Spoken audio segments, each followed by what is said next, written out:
My boss said, "I literally own you," so I made him prove it in court and destroyed his entire life. I'd been working at Meridian Financial Services for 4 years when my boss, Gregory Ashworth, said the words that would eventually ruin him. We were in his corner office on the 32nd floor, and I'd just told him I was declining to work the holiday weekend because my daughter had her first dance recital. "You don't get to decline anything, Nora," he said, leaning back in his leather chair that probably cost more than my car. "When you signed your employment contract, you agreed to be available whenever I need you. I literally own you." I stood there holding my folder and felt something shift inside me. Not anger exactly, but clarity. "You own me?" I repeated slowly. He smiled like he'd just made a brilliant point. "Contractually speaking, your time, your expertise, your output, it all belongs to me. That's what employment means. I own your productive capacity." I nodded and left his office without another word, but my mind was already working. If Gregory Ashworth believed he owned me, I was going to make him prove it in a court of law. That night, I pulled out my employment contract and read every single word for the first time since I'd signed it 4 years ago. It was 73 pages long, which should have been my first warning sign, but I'd been desperate for the job back then. Fresh out of my MBA program with student loans crushing me and a 6-month-old daughter to support a loan after my ex disappeared. I'd signed whatever they put in front of me without reading the fine print. Now I was reading it, and what I found made my hands shake. Clause 14.7 stated that any intellectual property, creative work, or innovation I produced during my employment belonged exclusively to the company in perpetuity. Clause 22.3 said I agreed to be available for work-related matters at any time, day or night, weekends and holidays included. Clause 31.9 required me to receive written permission before accepting any outside employment or starting any business venture. There were 47 other clauses, each one more restrictive than the last. The contract didn't just employ me, it owned significant portions of my life, my time, and my creative output. But here's what Gregory hadn't considered when he'd smiled at me in his office. If he truly owned me under this contract, then he was responsible for me. All of me. I spent the next 3 days researching employment law, contract law, and something I'd never heard of before called unconscionable contracts. Then I made an appointment with an attorney named Patricia Ogunwe, who specialized in labor disputes. She was a small woman in her 50s with sharp eyes and an even sharper mind. I sat in her office and explained what Gregory had said and showed her my contract. She read it in complete silence for 20 minutes, and when she looked up, she was smiling in a way that made me nervous and excited at the same time. "This contract is absolutely insane," she said. "Half of these clauses wouldn't hold up in court for 5 minutes, but if your boss genuinely believes he owns you based on this document, we can use that." Patricia explained her strategy over the next hour, and with each detail, I understood how perfectly Gregory had trapped himself. If he owned me, then I was effectively company property, and property requires maintenance, insurance, proper care, and compensation for depreciation. If I was his property under this employment contract, then he had responsibilities he'd never considered. She agreed to take my case on contingency, meaning she'd only get paid if we won, which told me she was confident. We spent the next 2 weeks building our case. Patricia had me document everything. Every email Gregory sent after hours, every weekend he called me, every vacation day I'd missed because of his demands, every time I'd worked through illness because he said I couldn't take sick leave, every instance where he'd critiqued my appearance or told me what to wear, every personal question he'd asked about my life outside work. By the time we were finished, I had a file 3 inches thick documenting 4 years of Gregory treating me exactly like property he owned. The first move was simple but devastating. I stopped going to work. Patricia sent a formal letter to Gregory and the company's legal department explaining that since Mr. Ashworth had explicitly stated he owned me under the terms of my employment contract, I was now operating under property law rather than employment law. As company property, I required proper maintenance and could not be expected to self-report for duty. I needed to be transported to the workplace, maintained during work hours, and returned to storage at end of day. The company had 48 hours to arrange these accommodations or release me from the ownership clause. Gregory called my cell phone 37 times that first day. I didn't answer. Instead, Patricia sent another letter itemizing my maintenance costs as company property. The list included housing, since property must be stored properly; food, since property must be maintained in working condition; healthcare, including mental health services for the stress of being owned; clothing allowances, since property must be presentable; and a depreciation schedule, because property loses value over time and must be compensated accordingly. The total came to approximately $300,000 annually, not including my actual salary. Meridian's legal department responded within 6 hours, and their message was predictable. The employment contract did not literally convey ownership, and I was required to return to work immediately or face termination. Patricia's response was beautiful in its simplicity. She filed a lawsuit in civil court asking a judge to determine the exact nature of my relationship with Gregory Ashworth and Meridian Financial Services. Were we in an employment relationship governed by labor law, or did Gregory Ashworth own me as he'd explicitly stated? The complaint included the recorded conversation from his office where he'd said those exact words, because I'd started recording all our meetings 6 months ago after he'd stolen credit for my work on the Donovan account. Gregory hadn't known about the recording. Nobody did. But I'd been documenting everything since then, and his voice was crystal clear saying, "I literally own you," with absolute confidence. The lawsuit hit the local business news within 3 days, and that's when things got interesting. Other employees from Meridian started reaching out to Patricia's office. They'd signed similar contracts. They'd been treated the same way. Within 2 weeks, Patricia had 17 potential plaintiffs, all with stories about Gregory's management style and contracts that stripped away their rights. But we were the test case, the one that would determine how the others proceeded. The preliminary hearing was set for 6 weeks out, and during that time, I was technically on unpaid administrative leave. Patricia assured me that when we won, the back pay and damages would more than cover my lost wages. In the meantime, I had to drain my savings and pick up freelance work just to keep my apartment. My daughter kept asking why I wasn't going to work anymore, and I told her Mommy was fighting to make things fair. She was 7 and didn't really understand, but she seemed to accept that Mommy was doing something important. Gregory's legal team tried every tactic to dismiss the case before it got to court. They argued I was filing frivolously, wasting the court's time, misrepresenting the nature of employment contracts. But Patricia had anticipated every single argument. She'd built the case so carefully that each dismissal attempt just made Gregory look worse. The judge, a woman named Harriet Liu, who'd been on the bench for 20 years, seemed increasingly annoyed with Meridian's attorneys. At one hearing, she actually interrupted their argument and said, "Counselor, your client told this woman he literally owned her. Either he meant it and we need to determine what that means legally, or he didn't mean it and he's been operating in bad faith with his employees. Which would you prefer to argue?" The attorney went pale and requested a recess. That's when I knew we had something. During the recess, Patricia pulled me aside and explained what was happening behind the scenes. Meridian's insurance company was getting nervous. Employment Practices Liability Insurance was supposed to cover cases like this, but the insurer was arguing that Gregory's statement about ownership moved this into territory they hadn't agreed to cover. If he actually owned employees, that wasn't employment anymore. It was something else entirely, and it wasn't in their policy. Meridian was facing the possibility of paying all their legal fees and any judgment out of pocket. The company's board of directors was starting to ask questions about Gregory's management practices and why he'd created these contracts in the first place. The preliminary hearing turned into a full evidentiary hearing because the judge wanted to understand the complete context. Patricia called me to the stand first, and I walked through my 4 years at Meridian. I explained how Gregory had gradually increased his control over my life, how he'd called me at 2 a.m. to discuss a client's portfolio and expected me to be lucid and professional, how he'd sent me emails at midnight on Christmas Eve and written me up when I didn't respond within an hour, how he'd criticized my clothing choices and told me I needed to look more expensive if I wanted to represent the firm properly, how he'd asked invasive questions about my daughter and my personal life, then used that information to manipulate my schedule, how he'd taken credit for my work on at least 8 major accounts while I was listed as a junior associate in the paperwork, how he'd told me explicitly that I couldn't take a second job or start a side business, even though my salary barely covered my expenses in the city, and how he'd said on multiple occasions both before and after the recorded conversation that he owned my time, my talent, and my productivity. Gregory's attorney tried to make me look vindictive during cross-examination.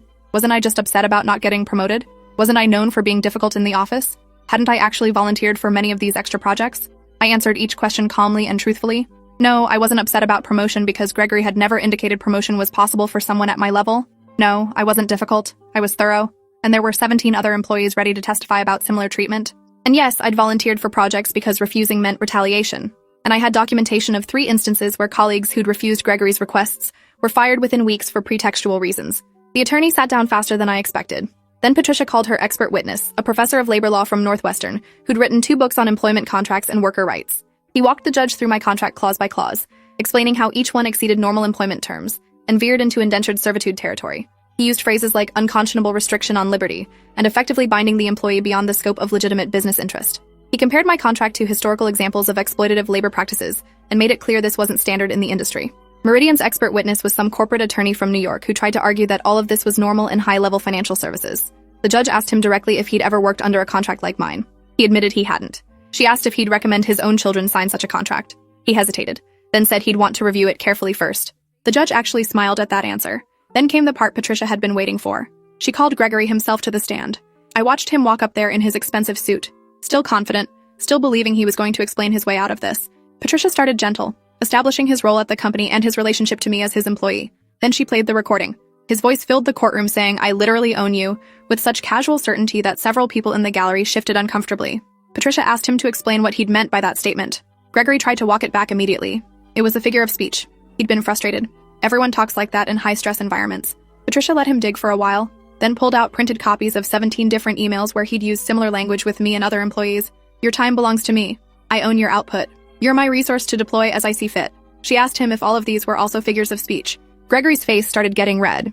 He insisted he'd never meant literal ownership, that everyone understood this was just workplace terminology. Patricia nodded sympathetically, then asked why he'd included Clause 31.9 in the employment contract, prohibiting employees from accepting any outside work without his written permission. If he didn't own their time, why did they need permission to work elsewhere? Gregory said it was about preventing conflicts of interest. Patricia pulled out documentation showing that 6 employees had requested permission for completely unrelated part-time work, and Gregory had denied all 6 requests with no explanation. She asked what possible conflict of interest existed between working at Meridian Financial and teaching yoga classes on weekends. Gregory had no good answer. Then Patricia went for the throat. She brought up the Donovan account, where I'd developed the entire investment strategy, but Gregory had presented it as his own work and collected a $60,000 bonus. She asked if taking an employee's work and claiming it as his own wasn't exactly what an owner does with property they control. Gregory tried to argue that supervisors always present their team's work, but Patricia had emails showing he'd explicitly instructed me not to mention my role when clients asked questions. The more Gregory talked, the worse it got. Patricia asked about the midnight emails and whether he believed employees had any time that belonged to themselves. He said that high-level financial work required availability. She asked if he paid for that availability beyond the base salary. He said the salary covered it. She asked how a fixed salary could cover unlimited hours, and he didn't have an answer that didn't sound like exploitation. By the time Gregory left the stand, he looked exhausted and angry. The judge called for a 30-minute recess, and when we came back, she had clearly made her decision. She stated for the record that while she did not believe Mr. Ashworth literally owned me in the legal sense, his behavior and statements showed he believed he had a level of control over my life that exceeded normal employment boundaries. The employment contract contained multiple clauses that were unconscionable and unenforceable. She was voiding the entire contract as written and ordering Meridian to provide me with back pay for all overtime hours worked beyond standard full-time employment for the past 4 years. She also awarded damages for emotional distress and ordered Meridian to cover my legal fees. The total came to just over $400,000, but she wasn't finished. She ordered Meridian Financial Services to submit all their employment contracts for review within 30 days and to revise any similar clauses. She was referring the matter to the Department of Labor for investigation into whether Meridian's practices violated federal labor laws, and she was ordering Gregory Ashworth personally, not just the company, to pay an additional $50,000 in punitive damages for his statement about ownership and his pattern of exploitative behavior. Gregory stood up and started yelling that this was insane, that she was destroying his career over a misunderstanding.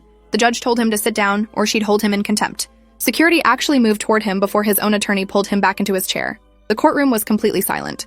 Patricia squeezed my hand under the table, and I realized I was shaking. Outside the courthouse, reporters were waiting. The case had gotten attention in the legal community, and now it was spreading to mainstream news. Patricia gave a brief statement about worker rights and the importance of reading employment contracts carefully. I didn't say anything. I just wanted to go home to my daughter. But the story didn't end there. Within a week, 3 more lawsuits were filed against Meridian by other employees Patricia had been talking to. Within 2 weeks, the Department of Labor announced a formal investigation. Within a month, Gregory Ashworth was placed on administrative leave by Meridian's board of directors. The company was facing serious financial and reputational damage, and Gregory was the obvious scapegoat. He hired a crisis management firm to try to rehabilitate his image, but it was too late. Someone leaked internal company emails showing that Gregory had been warned by HR multiple times about his management style and had ignored every warning. Someone else leaked information about his expense reports, which showed he'd been billing personal expenses to the company for years. The board voted to terminate him with cause, which meant no severance package and no stock options. Gregory had worked his way up at Meridian for 15 years, and he lost it all in 6 weeks. His wife filed for divorce 2 months after the verdict, citing his revealed character and financial instability. His name became shorthand in business circles for employment abuse. Articles were written about Gregory Ashworth contracts and how to spot exploitative clauses. Law schools started using my case in their employment law courses. Patricia told me later that she'd never seen a single lawsuit have such immediate and widespread impact. The Department of Labor investigation eventually resulted in Meridian paying over $2 million in back wages and penalties to current and former employees. The company implemented entirely new employment policies and contracts. They hired an outside firm to audit their practices and retrain management. Meridian survived, but barely, and it took them years to rebuild their reputation. Gregory, meanwhile, couldn't find work anywhere in financial services. He tried consulting, but nobody wanted to hire the man who'd become famous for saying he owned his employees. He started a blog about leadership and management, which was almost immediately mocked across social media. Last I heard, he was working in sales for a mid-sized insurance company in another state, making a fraction of his former salary. His entire life had been built on his reputation and his position, and both were gone. I used the settlement money to pay off my student loans, buy a small house in a better school district, and start a college fund for my daughter. I also invested in Patricia's practice because she'd started focusing exclusively on employment rights cases and needed capital to take on more clients on contingency. We became business partners and friends. I went back to school and got a law degree myself, which took 3 years while working full-time as a financial analyst at a different firm with a reasonable contract.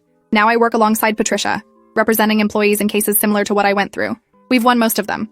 The ones we don't win usually settle before trial because companies have learned from what happened to Meridian. My daughter is 12 now, and she knows the whole story. She knows why mommy fought back and what happened when someone tried to claim they owned another person. She's learning about standing up for herself and others, about reading contracts before signing, about understanding her worth. Sometimes former Meridian employees reach out to thank me. They tell me their lives are better now, that they have time with their families, that they're not answering emails at 3 a.m. anymore. A few of them have become advocates themselves, speaking at conferences about worker rights and contract fairness. The case created ripples that are still spreading years later. Gregory tried to sue me once for defamation, claiming I'd ruined his reputation by lying about him. The lawsuit was dismissed within a month because everything I'd said was documented and proven in court. His attorney withdrew from the case and suggested he stop pursuing legal action before he made things worse.